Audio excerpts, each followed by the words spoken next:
오늘 말씀은 요한복음 1장 11절입니다. 읽습니다. 사흘 되던 날에 갈릴리 가나에 혼인이 있어 예수의 어머니도 거기 계시고 예수와 그 제자들도 혼인의 청함을 받았더니 포도주가 모자란지라 예수의 어머니가 예수에게 이르되 저희에게 포도주가 없다 하니 예수께서 가라사대 여자여 나와 무슨 상관이 있나이까 내 때가 아직 이르지 못하였나이다. 그 어머니가 하인들에게 이르되 너희에게 무슨 말씀을 하시든지 그대로 하라 하니라. 거기 유대인의 결례를 따라 두세 통 드는 돌 항아리 6이 놓였는지라. 예수께서 저에게 이르시되 항아리에 물을 채우라 하신즉 아구까지 채우니 이제는 떠서 연회장에게 갖다 주라 하시매 갖다 주었더니 연회장은 물로 된 포도주를 맛보고 어디서 났는지 알지 못하되 물 떠온 하인들은 알더라. 연회장이 신랑을 불러 말하되 사람마다 먼저 좋은 포도주를 내고 취한 후에 낮은 것을 내거늘 그대는 지금까지 좋은 포도주를 두었도다 하니라. 예수께서 이 처음 표적을 갈릴리 가나에서 행하여 그 영광을 나타내심에 제자들이 그를 믿으니라. 아멘. 지금 제자들이 예수님을 믿게 되었다. 근데 사실은 늘 말씀을 드리지만 성령으로 거듭나기 전에는 제대로 믿은 것은 아니었죠. 오늘은 이제 이런 아주 중요한 잔치, 가나 혼인잔치 두 번째 강의 시간이 되겠습니다. 혼인잔치가 성경적으로 무엇인가에 대해서는 하나됨이라는 걸 말씀드렸지 않습니까? 그런데 이제 또 우리가 성경은 영감, 성령의 영감을 받아서 기록됐다 이런 말을 곧잘 하죠. 그런 면에서 오늘 강의는 성경에서 문법이 영적으로 얼마나 정교하게 기록되어 있는지를 알 수 있는 귀중한 강의 시간이 되겠습니다. 먼저 오늘 본문 말씀 1절에서 7절 말씀을 읽습니다. 강의 시간입니다. 오늘은 사흘 되던 날에 갈릴리 가나에 혼인이 있어 예수의 어머니도 거기 계시고 예수와 그 제자들도 혼인의 청함을 받았더니 포도주가 모자란지라 예수의 어머니가 예수에게 이르되 저희에게 포도주가 없다 하니 예수께서 가라사대 여자여 나와 무슨 상관이 있나이까 내 때가 아직 이르지 못하였나이다. 그 어머니가 하인들에게 이르되 너희에게 무슨 말씀을 하시든지 그대로 하라 하니라.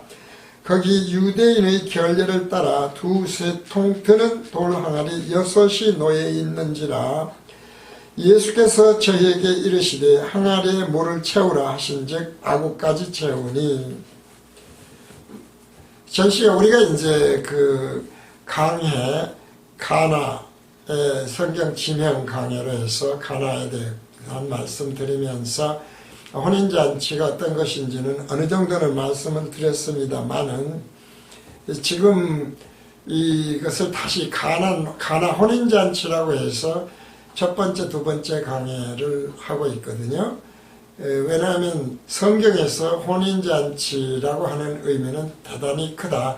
바울은 이것을 비밀이 크도다. 뭐 이런 이야기도 하고 그랬었어요. 이제 그런 의미에서 혼인잔치, 가나 혼인잔치에 대한 걸 별도로 지금 떼서 말씀드리죠.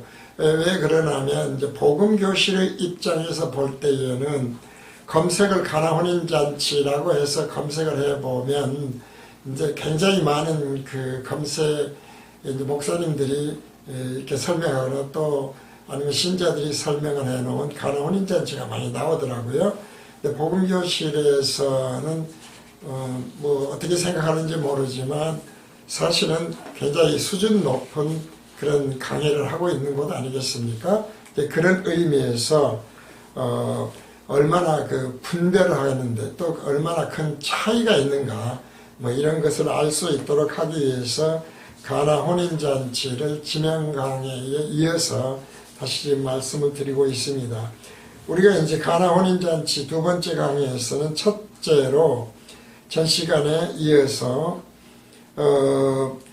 전 시간 성경에서 1이라고 하는 거 1, 2, 3, 5, 6, 7이 있습니다만은 7은 사실은 안식일이지 않습니까? 안식일, 새하늘과 새 땅에서 영원한 안식이라고 하는 7의 수이죠. 6은 짐승의 수라고 말씀을 드린 것처럼 복음교실은 숫자에 대해서 창세기에서 그 수의 의미를 찾고 있어요. 그러니까 성경에서 1이라고 하는 수는 우주과학에서 보면 우주란이 있었다. 다 아는 이야기죠.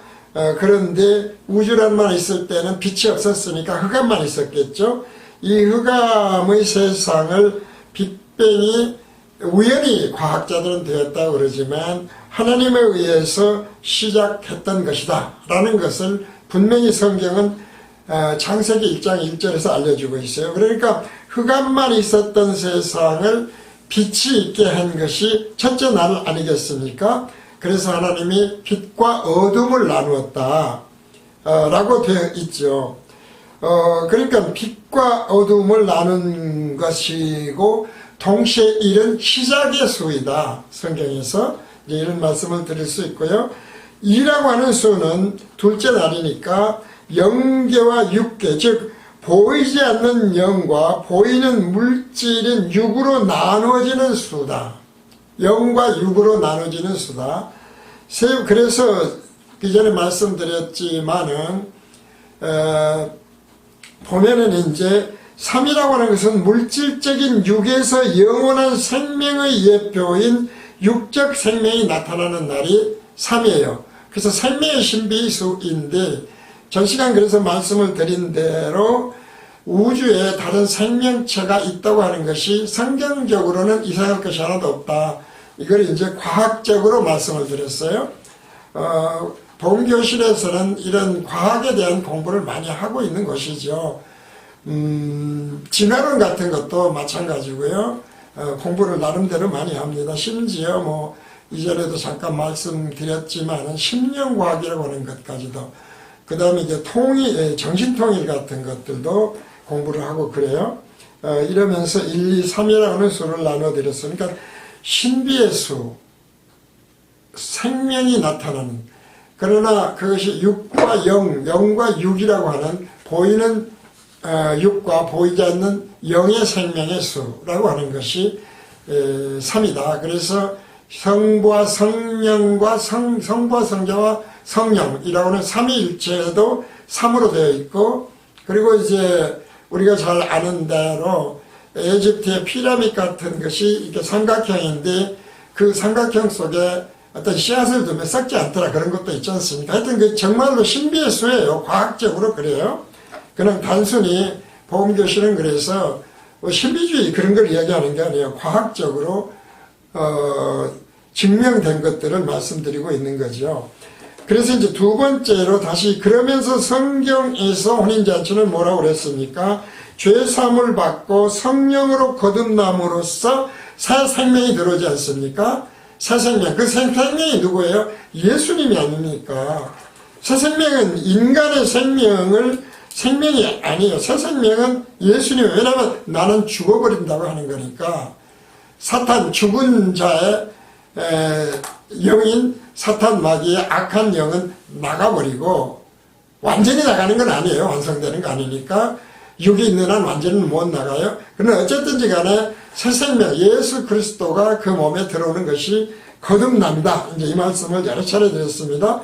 그러면서 예수님의 머리가 되고 그 지체가 됨으로써 혼인잔치, 첫 아담의 갈빗대로 하나님이 하와 아내를 만드셨던 혼인잔치였던 것처럼 바로 그 혼인잔치는 그러므로 그리스도와 하나 되는 것이고 하나님과 하나 되는 것이고 완전히 성령과 하나 되는 그 완성이 되는 때는 언제다? 새하늘과 새 땅에서 생명의 부활로 예수님이 그리스도로 통치하는 그 영원한 왕국에서 이루어진다. 완성된다. 이 말씀을 드렸었지요. 그래서 보면은 이 여표가 성경에서 혼인잔치였다 이 말이죠. 그런데 이제 헬라어로 혼인이 뭔가를 보니까 기모스예요. 기모스. 뜻은 기모스라는 그 뜻 자체가 혼인이라고 하는 그 뜻 자체가 혼인잔치 또는 결혼식 그런 뜻이니까 혼인잔치나 혼인이나 결국은 결혼식이나 다 똑같은 말이라는 것이죠. 뜻이 우리는 구별을 하고 있지만 다 똑같이 쓰인다. 성경이니까요. 하나 됩니다. 세 번째, 가나에 혼인이 있어 예수의 어머니도 거기 계시고 에서 계시고가 비동사인 에임이에요. 계시고가 에임이 비동사 있다. 근데 이 에임이 미완료 시제더라고요. 미완료 시 아직 완료되지 않았다. 계시는 것이 아직 완료되지 않았다 그 말이거든요. 근데 이런 의미에서 문법적으로는 어떤 의미가 되냐면 예수님 어머니 마리아는 이미 그 혼인잔치에 미리와 계속 계셨었다. 그리고 앞으로도 계실 것이다. 이제 그런 의미가 되는 것이죠. 이런 것이 있었다는, 그러니까 지금 제자들은 나중에 왔잖아요. 손님들도 나중에 왔는데 예수님의 어머니는 미리 와 있었어요. 이것이 영적인 의미가 있어서 이 말씀을 드리는 거거든요. 이것이 이제 문법적으로, 왜냐하면 마리아는 어떻습니까? 가톨릭에서는 그 예수님하고는 물론 달라요. 예수님하고 똑같이 하지는 않지만 마리아를 공경하는 이제 그런 것이 있죠. 그러니까 성경적으로 마리아는 어떤 존재인가? 분명히 특별한 존재입니다. 마리아는 그냥 우리 아는 좀 달라요. 그래서 무슨 이야기를 하려고 그러냐면 이것이 성경적으로 문법적으로는 어떤 것이냐면 이미 성령으로 예수를 잉태했었던, 자기 백성을 저희 죄에서 구원할 자를 잉태했었던 성령이 임해 있던 자였다 이 말이죠. 그러니까 이런 말을 하는 사람은 거의 없어요. 사실은 그런 의미에서 문법적으로 이 예수 그리스도 하나 되기 됨에 있어서 먼저 와 있었다. 그 혼인잔치라고 하는 것이 영적으로 깊은 뜻이 있다는 것입니다. 네 번째, 청함을 받았더니가 있지 않습니까? 청함을 받았더니에서 청함을 받았다는 것이 원형을 보니까 초대되다 라는 뜻인 칼레오예요. 칼레오의 부정과거 수동태예요. 부정과거 수동태. 그러니까 부정이라고 하는 것은 뭐냐면은 정해지지 않은 때 그런 말이거든요. 과거에 정해지지 않은 때의 수동태는 주어가 따로 있다는 이야기죠. 문법적으로 그러니까 과거에 정해지지 않은 어느 때에 초대가 이미 되었다. 청함을 받았더니 라는 것이죠. 그러니까 그냥 우리말로 보면은 앞에도 말씀드린 대로 뭐 예수님 어머니나 예수님의 제자들이나 이런 사람들이 그냥 거기 있었던 뭐 언제 있었는지가 별로 중요하게 안 나타나는데 문법적으로 보면은 과거에 정해지지 않은 때에 이미 제자들도 초대함을 받았었다. 이제 이런 뜻이 되거든요. 그러니까 이제 이것이 무슨 잔치하면 혼인을 우리가 생각했을 때 그리스도와 하나 되면 생각했을 때에 결국 뭐예요? 진리의 일관성에 의해서 잘 아시는 대로 진리는 일관성이죠. 일관성에 의해서 뭐냐면은 듣는 것이 허락된 자 아닌 자가 있지 않습니까? 듣는 것이 허락된 자, 창세전에 하나님의 택함을 받은 자가 제자들이라 했다는 것을 알 수 있다는 거예요. 그 혼인잔치에 초대받은 자도 사실은 그런 의미에서는 마찬가지가 되는 것이죠. 초대받았으니까, 청함을 받았으니까요. 그래서 택자였다라고 하는 것을 이제 말씀을 하나님의 예정에 의해서 하나님의 뜻에 이루어졌던 것을 이 말씀 하나만으로 알 수 있다. 그 다음에 이제 세 번째, 네 번째, 다섯 번째가요. 포도주가 모자란다가 있어요. 포도주가 모자란다. 그걸 원문으로 보니까 바닥이 났다. 바닥 나버렸습니다. 바닥이 났다는 뜻인 원형이 히스테리오더라고요. 히스테리오. 근데 히스테리오의 부정과거 분사예요. 부정과거 분사. 부정은 뭐라고 그랬습니까? 과거에 정해지지 않은 때에, 우리는 알 수 없는 때에, 알 수 없는 때에, 그 말이죠. 인간은 알 수 없는 때에, 알 수 없는 때에, 이것이 계속해서 분사니까 진행형이죠. 부정과거에, 정해지지 않은 과거에 포도주가 바닥이 나버렸다. 모자란다는 것이 아니에요. 바닥 나버렸어요. 없어요. 포도주가 없으니까 뭡니까? 생명이 없는 거예요. 포도주는 뭐라고 그랬어요? 생명이라고 그랬죠. 생명이 없는 상태로, 비어있는 상태로 있었던 것이다 이 말이죠. 진행형으로 이것이 지금 혼인잔치에 있었던 제자들이 택함은 받았잖아요. 청함은 이미 받았는데 사실은 그 항아리는 비어있는 항아리예요. 6돌 항아리 말씀이 나중에 나오겠습니다만은 그런 상태의 포도주가 그곳에 혼인잔치인데 없었다 이 말이에요. 혼인잔치에 포도주가 모자랐다는 것은 혼인잔치를 해야 되는데 제자들은 청함을 받았고 택함을 창세전에 받은 자이지만 그 혼인잔치 예수 하나가 되면 혼인잔치에서 생명이 없는 상태로 있었다 이 말이죠. 이게 굉장히 중요한 얘기거든요. 거기에서 생명이 있는 자는 누굽니까? 예수의 어머니밖에 없어요. 성령으로 이미 잉태한 성령이 함께했던 어머니니까, 여자였으니까요. 이것이 지금 5번째였다. 왜냐하면 포도는 예수님을 상징하잖아요. 나는 포도나무여 너희는 가지다. 구약 성경, 신약 성경에 나오는 이야기들이고 그 포도로 열매죠. 열매로 술을 담근 것이 포도주예요. 그러니까 그리스도의 피예요. 그것은 포도주는 붓지 않습니까? 그래서 피가 된다 이 말이죠. 바로 이제 이것은 생명을 의미한다.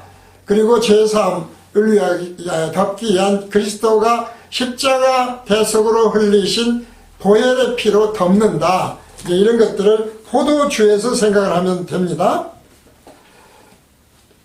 그 다음에 예수님이 뭐라고 했는가? 거기에서 그런데 예수님이 뭐라고 그래요? 예수께서 가라사대 여자여 나와 무슨 상관이 있나이까? 내 때가 아직 이르지 못하였나이다 라고 말씀을 했다 이런 얘기지 않습니까?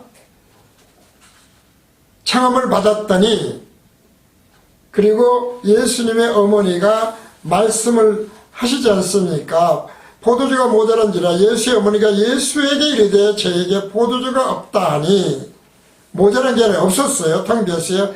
그러면서 그 어머니가 하인들에게 이르되 너에게 무슨 말씀을 하시든지 그대로 하라 하니까 거기 유대인의 결례를 따라 2-3통 드는 홍항아리 6돌 항아리 6이 놓였는지라 예수께서 저에게 이르시되 항아리에 물을 부으라고 이제 채우라고 하셨죠.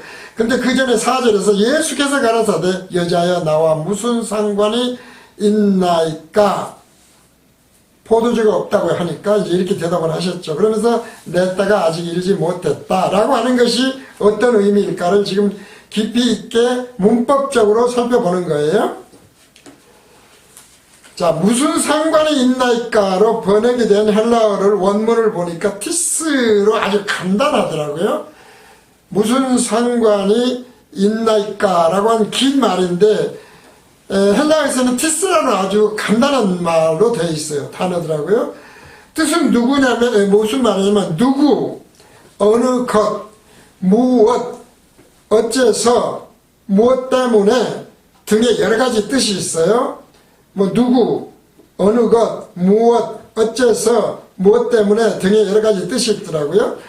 그러니까 따라서 이것은 이제 총론 불면의 진리에 따라서 이 말씀을 원문대로 헬라어 말씀을 보면 문자대로 번역하면 무슨 말이냐면 앞에 가로를 넣어서 혼인잔치에 포도주가 없는 것에 대해 만약 없다고 얘기했으니까요.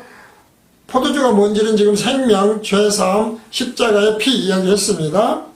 예수 그리스도의 피, 생명, 피. 성경에서 피는 생명이니까요. 대서 넣고 나와 귀 부인은 누구입니까? 그런 뜻이에요. 이 번역이 굉장히 어려워요. 많은 그 주석서들이 있는데 여러 가지로 해석되어 있는데 이렇게 번역해 놓은 데는 없어요. 사실은 나와 귀 부인은 누구예요? 여자여로 번역된 것이 귀나이, 귀 부인이라는 뜻이거든요. 나와 귀 부인은 누구입니까?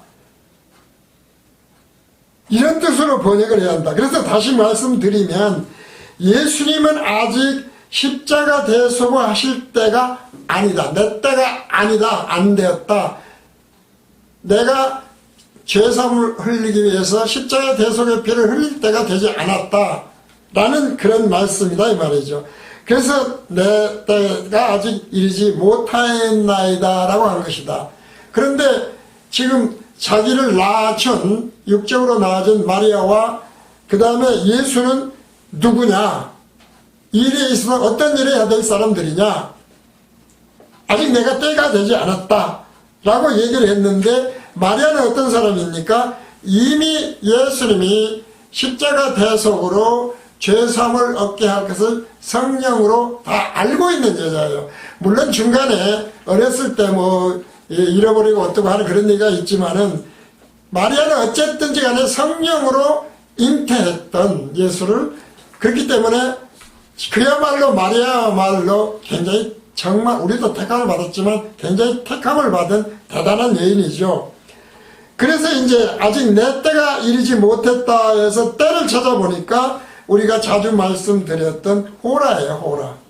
호라는 무엇입니까? 결정적인 때, 규정되고 지정된 특정한 때, 그러니까 결정적인 때, 어떤 정해진 결정적인 때 혹은 규정되고 지정된 특정한 때. 그런데 이것이 영적으로 보면 영적으로 정해진 때, 그런 얘기거든요. 호라고 하는 것은 영적으로 정해진 때예요. 영적인 때, 하나님이 정해놓으신 때. 따라서 예수님이 나의 때라고 하신 것은 아직 자신이 복음을 전할 공생애가 시작된 때가 아니라고 보통 해석을 해요. 근데 그것이 아니고 그때부터 시작이 되니까, 일이라는 수는 시작이 됐지 않습니까? 그런 것이 아니고 예수님이 오신 목적이 뭐예요? 자기 백성을 저희 주에서 구원할 자예요. 그 구원하는 것은 어떻게 돼요? 복음을 전해도 되는 게 아니죠. 십자가 대속이 되는 거예요. 그러니까 내가 아직 십자가 대속을 해서 생명을 살리는 때가 되지 아니하였나이다. 이르지 못했다. 아직 되지 않았다. 이르지 못했다. 되지 않았다. 그런 것이다 이 말이죠. 그러니까 물을 포도주로 바뀌는 것은 뭐라고 그랬습니까? 육적인 생명, 예표적인 것을 포도주, 진정한 예수 그리스도의 피로 죄사함을 얻고 성령으로 거듭나서 새 생명이 들어오는 것, 이것이 물과 성령으로 거듭남이라고 했지 않습니까? 그래서 요한은 물로 세례를 주거니와 나는 요한은 내게 올 자는 불과 성령으로 세례를 준다. 그래서 구약과 신약이 이렇게 명확하게 선지자가 끝난다는 것도 나눠지는 거예요. 율법적인 예표적인 것, 그래서 물에 담궜다가 꺼내는 것이 중요한 게 아니라 그 영적 의미가 중요해요. 이런 것 때문에 우리가 이제 그 침례교회에서 재침례를 주는 것으로 장로교 측과 굉장히 많은 사람이 죽고 막 다투고 그랬었거든요. 지금도 재침례를 해요. 이제 이런 것 때문에 그랬었는데 바로 그런 행위가 중요해요. 왜냐하면 흐르는 물도 예표였잖아요. 요단강 물은 우리가 그 가나안으로 넘어갈 때 건너간 물, 생명수거든요. 그게 나중에 요한계시록에도 나오잖아요. 생명수가. 이제 이런 것 때문에 그 물에, 흐르는 물에 담궜다 꺼냄으로써 죽었다 살아난다, 부활을 한다, 이런 뜻이라는 걸 말씀을 드렸었어요. 그러니까 흐르지 않는 물에다가 담궜다 꺼내는 것도 사실은 예표적인 것이지, 그것이 침례를 반드시 해야만 거듭난다는 것이 아니라 말씀으로, 복음으로, 진리로, 성령으로, 그리스도의 십자가 대속으로 일어나는 거예요. 그런 예표적인 것이 아니라는 것이죠. 자, 이제 그런 의미에서 8번째에 마리아는 이미 성령으로 예수님을 잉태한 하나님이 택한 자죠. 따라서 마리아는 그런 면에서 성령의 지시를 받고 알고 있다고 봐야 돼요. 거듭나면서부터 예수님의 제자들이, 거듭난 후에 제자들이 완전히 달라졌던 것들은 마리아도 이미 알고 있었다. 그래서 어머니가 하인들에게 이르되 너희에게 무슨 말씀을 하시든지 그대로 해라. 여기다가 하나님의 생각, 늘 말씀드리지만 생각 섞지 말아라. 청론불변의 진리 벗어나지 말아라. 이런 말씀으로 복음교실을 해서 그래요.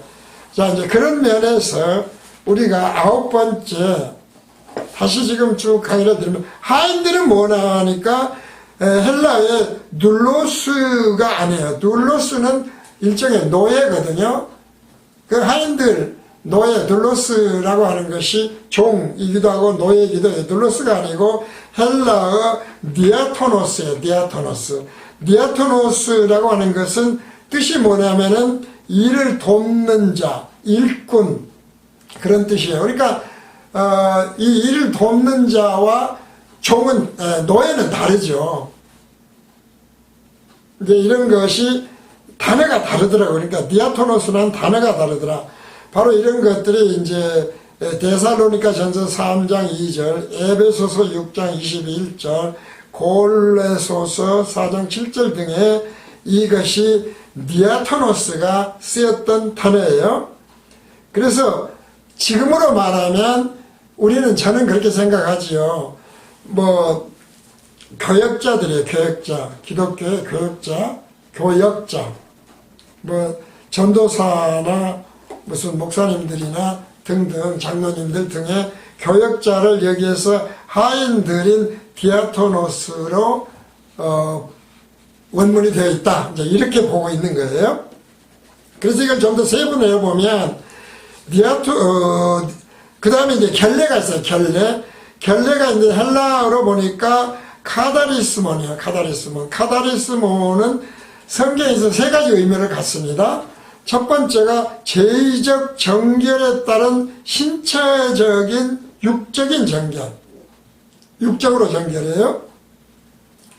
뭐 그런 하는 게 뭐 출애굽기 29장 36절, 레위기 15장 13절, 마가복음 1장 44절 등에서 그 육적으로 그냥 정결하게 하는 것을 이제 의미하고요.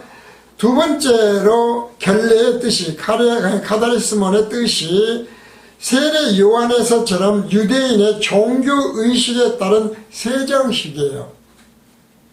그러니까 유대인들은 외출 후에 반드시 손을 씻거나 식사 전에 손을 씻지 않습니까? 그러니까 율법에 따른 것, 의미가 또 카다리스몬에 있고요. 결례라는 뜻에 있고, 세 번째로는 물과 성령으로 거듭나는 세례와 연결된 그리스도 예수에 의한 십자가 대속으로 인해서 죄사함을 얻고 거룩해진, 깨끗해진 정결.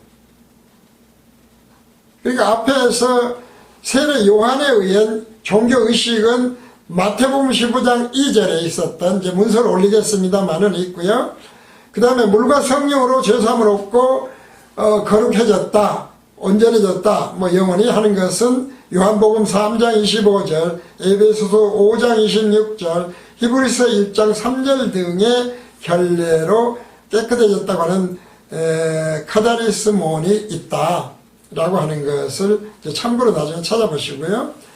그 다음에 11번째로서는 육은 어떻습니까? 혼만 있고 영은 아직 영혼이 있죠. 영혼은 있는데 거기에 죽은 영이, 첫 아담에게, 짐승에게는 혼만 있고요. 짐승이나 식물은 인간에게만 오직 하나님을 닮은 영과 혼이 영혼으로 있는데, 영과 혼이 사탄이 여기 들어왔다, 그 다음에 성령이 들어왔다 왔다 갔다 하는 그런 영이었다 이 말이죠. 빈 그릇과 같다는 걸 말씀드렸어요.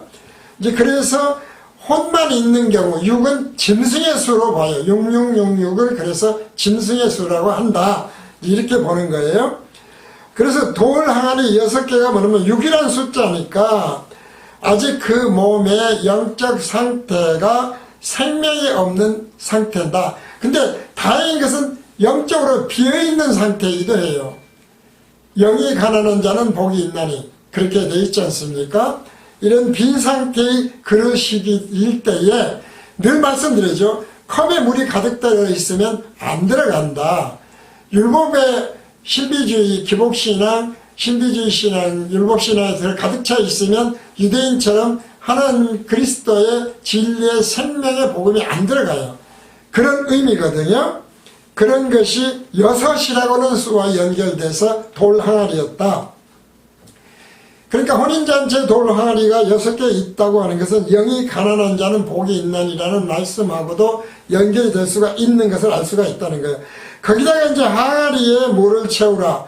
헬라어에서 보니까 개미조예요. 개미조. 개미조는 가득 차게 하다 라는 뜻이에요. 그러니까 물을 포도주로 예수님이 변화시킴으로써 생명수, 영, 충만이라고 하는 수가 우리가 있어요. 충만이라고 하는 수가 그런 영적으로 충만한 수가 채워진다 라고 하는, 우리가 지금 바로 성령으로 거듭나기 전에 우리의 상태는 택함을 받았고 빈 항아리였을 때에만 가득 차는 그러한 돌 항아리 6개가 돼요. 예수 그리스도의 말씀에 의해서 변화가 올 수 있다 이 말이죠. 근데 우리 걸로 가득 차 있으니까 아무리 듣고 또 듣고 보고 또 보도 듣는 것이 허락되지 않은 자는 죄삼의 비밀을 깨닫지 못하고 죄삼을 비밀을 깨닫지 못하니까 늘 말씀을 드리지만 성찬식에서 또 가톨릭도 마찬가지고 죄삼을 또 빌고 또 빌고 또 빌고 그래요. 그것이 뭐하고 같습니까? 결국 율법적으로는 짐승을 죽이는 것과 동일했다 이 말이죠. 그러지 않습니까? 그런데 그 짐승으로는 온전한 제사를 못 했잖아요. 그림자적이었다 이 말이죠. 따라서 이걸 깨닫지 못하니까 지금도 기복신앙, 율법신앙, 신비주의 신앙에만 가득 차는 유대인과 동일한 신앙이 되는 것이다. 이런 말씀을 드립니다. 바로 이런 것을 뭐라고 그러느냐. 수차 말씀드리지만 기복신앙, 율법신앙, 무당식, 예수를 무당식으로 믿는 사람 많아요. 신비주의 신앙은 바로 바벨론의 음녀에 해당해요. 굉장히 중요한 말씀이거든요. 읽어봅니다. 요한계시록 17장 1절 2절 그리고 5절에서 8절을 읽습니다. 좀 긴 말씀입니다만 그냥 요약을 해서 읽겠습니다. 또 7 대접을 가진 7 천사 중 하나가 와서 내게 말하여 가로되 이리 오라. 많은 물 위에 앉은 큰 음녀의 받을 심판을 네게 보이리라. 물이 나오지 않습니까? 예표적인 겁니다. 땅의 임금들도 그로 더불어 음행하였고 땅에 거하는 자들도 그 음행의 포도주에 취하였더라. 그러니까 포도주는 모두 생명이 아니라 악한 자의 포도주도 있어요. 나중에 그것 때문에 이렇게 심판의 말씀도 나오거든요. 그러면서 이제 5절에서 다시 읽으면 그 이마에 이름이 기록되었으니 비밀이라 큰 바벨론이라 땅의 음녀들과 가증한 것들이 엄이라 하였더라. 무슨 말이에요? 기복신앙, 율법신앙, 무당식, 예수를 무당식으로 믿는 신비주의 신앙입니다. 그것을 지금 음녀로 생각하고 바벨론으로 생각하고 왜? 육을 위한 욕심들이니까요. 육으로 뭘 해결하겠다고 하는, 육을 가지고 뭐 열심히 믿어서 기도 열심히 해서 나는 죄 안 지려고 노력해서 불가능하다니까요. 이제 그것은 다 음녀들이고 바벨론이다 라고 하는 것입니다. 또 내가 보면 이 여자가 성도들의 피와 예수의 증인들의 피에 취한지라. 이게 포도주입니다. 피, 생명. 내가 그 여자를 보고 기이 여기고 크게 기이 여기니 천사가 가로되 왜 기이 여기느냐. 내가 여자와 그의 탄 바 7마리와 열불 가진 짐승의 비밀을 네게 이르리라. 666입니다. 거듭나지 아니한 거예요. 내가 본 짐승은 전에 있었다가 시방 없으니 장차 무적행으로부터 올라와 멸망으로 들어갈 자니 땅에 거하는 자들로서 창세 이후로 생명책에 여기더라. 생명책이 없어요. 택자가 아닙니다. 택자가 하는 것은 듣는 것이 허락되지 않은 자들이에요. 우리가 무슨 일곱 머리는 그러니까 영적으로 완성된 수 아닙니까? 평안이 없죠. 거기에는 짐승의 수를 생각하면서 보시면 돼. 어려운 것도 없어요. 그 다음에 우리가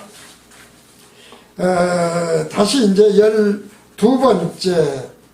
12번째로 이제 넘어갑니다. 12번째, 가나 혼인잔치에서 하인들은 다 알았어요. 그런데 연회장은 몰랐어요. 이건 잠깐 말씀드렸죠. 물을 포도주로 변화시킨 것을 몰랐어요. 왜 그랬을까? 진리의 일관성, 영원히 일관하니 일관성은 있으니까 연회장이 바로 뭐냐면 기복신앙, 율법신앙, 신비주의 신앙으로 예수를 믿게 하는 목사들이고 총회장들 등이다 라고 복음교실은 보는 거예요. 해석을 해요. 왜 그래서 이런 말씀을 그래서 기록해 놓았는지. 연회장은 우연은 없으니까, 성경에 우연은 없잖아요. 왜 하인들과 연회장을 구별했을까? 우리가 총회장들, 총회들, 기독교 교단 교파들, 알고 있지만 교단 교파들 이끄는 이런 것에 대해서 연회장이 대신성 진리에 의해서 대표하고 있다. 그들은 몰랐다. 듣는 것이 허락되지 않아서 위에 것하고 바벨론 음녀와 다 연결하시면 되겠습니다. 그래서 이제 8절에서 10절을 보면 이제는 떠서 연회장에 갖다 주었더니 주라하심에 갖다 주었더니 물이 성령으로 바뀐 거예요. 거듭난 거예요. 생명이 살아났어요. 주었어요. 연회장은 물로 된 포도를 맛보고 어디서 났는지 알지 못하되 물도온 하인들은 알더라. 연회장이 신랑을 불러, 물론 신랑이 예수님은 아니겠습니다만은 이제 영적으로 보면 그렇죠. 말하자면 사람마다 먼저 좋은 포도주를 내고 취한 후에 낮은 것을 내거늘 그대는 지금까지 포도주를 두었다며. 우리가 이제 신랑은 누구입니까? 예수님이고 예수님은 진리시죠. 생명이지 않습니까? 진리고 생명이에요. 자, 그러니까 보통은 어때요? 하나님의 생각과 사람의 생각은 T.M. 갈림께서 반대라는 말씀을 늘 드리잖아요. 반대. 똑같은 거예요. 구절에서 이제 어디서 나는지 알지 못하는 것은 알지가 원형이 오이다예요. 오이다가 뭔지는 알지 않습니까? 영적으로 성령에 의해서 깨닫는 것이 오이다라고 그랬어요. 기노스코적으로 안다. 지식적으로 안다. 와 기노스코와 오이다, 우리가 오이다적으로 깨달은다. 사람의 생각으로 알면 안 된다. 지식적으로 알면 안 된다. 그 말씀을 드렸죠. 근데 연회장은 지금으로 말하면 그러니까 기노스코적으로 아는 거예요. 지식적으로 아는 사람들이에요. 기독교 진리를 그래서 제대로 깨닫지 못하고 사람의 생각으로 아는 거예요. 이런 것에 수계고 그 다음에 총회를 이끄는 자들이고 이런 것이다 하고 생각을 하는 거예요. 이런 걸 대표하는 것으로 보는 거예요. 그래서 그 사람이 말하되 사람마다 먼저 좋은 포도주를 내고 취한 후에 낮은 것을 내거늘 그대는 지금까지 좋은 포도를 주었도다. 자, 기독교 진리는 정반대구나. 하나님의 생각과 사람의 생각은 다르구나 라는 것이다 이 말이죠. 그러니까 처음에는 기독교 진리와 복음을 그럴싸하게 전하고 가르치는데 나중에는 짝퉁 진리, 짝퉁 복음으로 변개시켜버리는 거예요. 수없이 말씀드리자면 뭘로? 기복신앙, 율법신앙, 신비주의 신앙으로 변개시켜버린다 이 말이죠. 우리가 보통 그 설교에서도 그러잖아요. 항상 시작은 뭘로 해요? 하나님으로부터 시작돼요. 성경이 설교가 대부분 그렇습니다. 잘 들어보세요. 그런데 결론은 사람으로 끝이 나요. 네가 잘해야 돼. 당신이 죄를 안 져야 돼. 통해자복해야 돼. 하지 말라는 건 아니에요. 죄 지려는 거 아닙니다. 그러나 하나님의 생각, 이건 사람의 생각이고 하나님의 생각은 어때요? 사람으로부터 시작해서 하나님, 예수로 결론이 나요. 너희들은 못해요, 못해. 이것이 정반대로 되어 있는 것을 연회장으로 대표해서 율법신학, 음녀, 바벨론, 그 다음에 심지어 나중에 보면은 여인, 일곱불, 짐승 이런 걸로 연결되어 있다. 이제 이렇게 보시면 계시록이 잘 해석이 되겠습니다. 그래서 이것을 깨닫게 된, 사실은 제대로 못 깨달았습니다만은 결론은 11절에서 예수께서 이 처음 표적을 갈릴리 가나에서 행하여 그 영광을 나타내심에 제자들이 그를 믿으니라. 사실은 못 깨달았었죠. 그러나 결론은 하나님의 생각과 사람의 생각은 정반대다. 복음교실을 제대로 깨닫게 해주는 이 진리야말로 그러므로 승리, 영원한 진리라고 하는 것을 다시 한번 깨닫는 정말 중요한 강해가 돼요. 오늘 가나 혼인잔치는 두 번째 강해로서 이것으로 마칩니다.